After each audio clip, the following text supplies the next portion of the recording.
കേരളത്തിൽ തന്നെ അത്യപൂർവമായി നിൽക്കുന്ന ഒരു ക്ഷേത്രത്തിന്റെ, അതായത് ഞാൻ പണ്ട് അവിടുത്തെ ഒരു വീഡിയോ പറഞ്ഞിട്ടുണ്ട്. പക്ഷെ ഞാൻ ഇപ്പൊ പറയുന്നത് കേരളത്തിൽ തന്നെ അത്യപൂർവമായി നടക്കുന്ന ഒരു വഴിപാട്, തൈപ്പൂയത്തിൽ നടക്കുന്ന വഴിപാടിനെ കുറിച്ചാണ് പറയുന്നത്.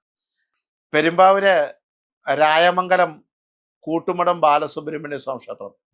പെരുമ്പാവൂർ ആ കൂട്ടുമടത്തുള്ള മഹാദേവൻ അച്ഛനും മകനും അപ്പുറയിപ്പിരിക്കുന്ന അമ്പലത്തെക്കുറിച്ച്, അവിടത്തെക്കുറിച്ച് ഞാൻ പണ്ടൊരു വീഡിയോയിൽ പറഞ്ഞിട്ടുള്ളതാണ്.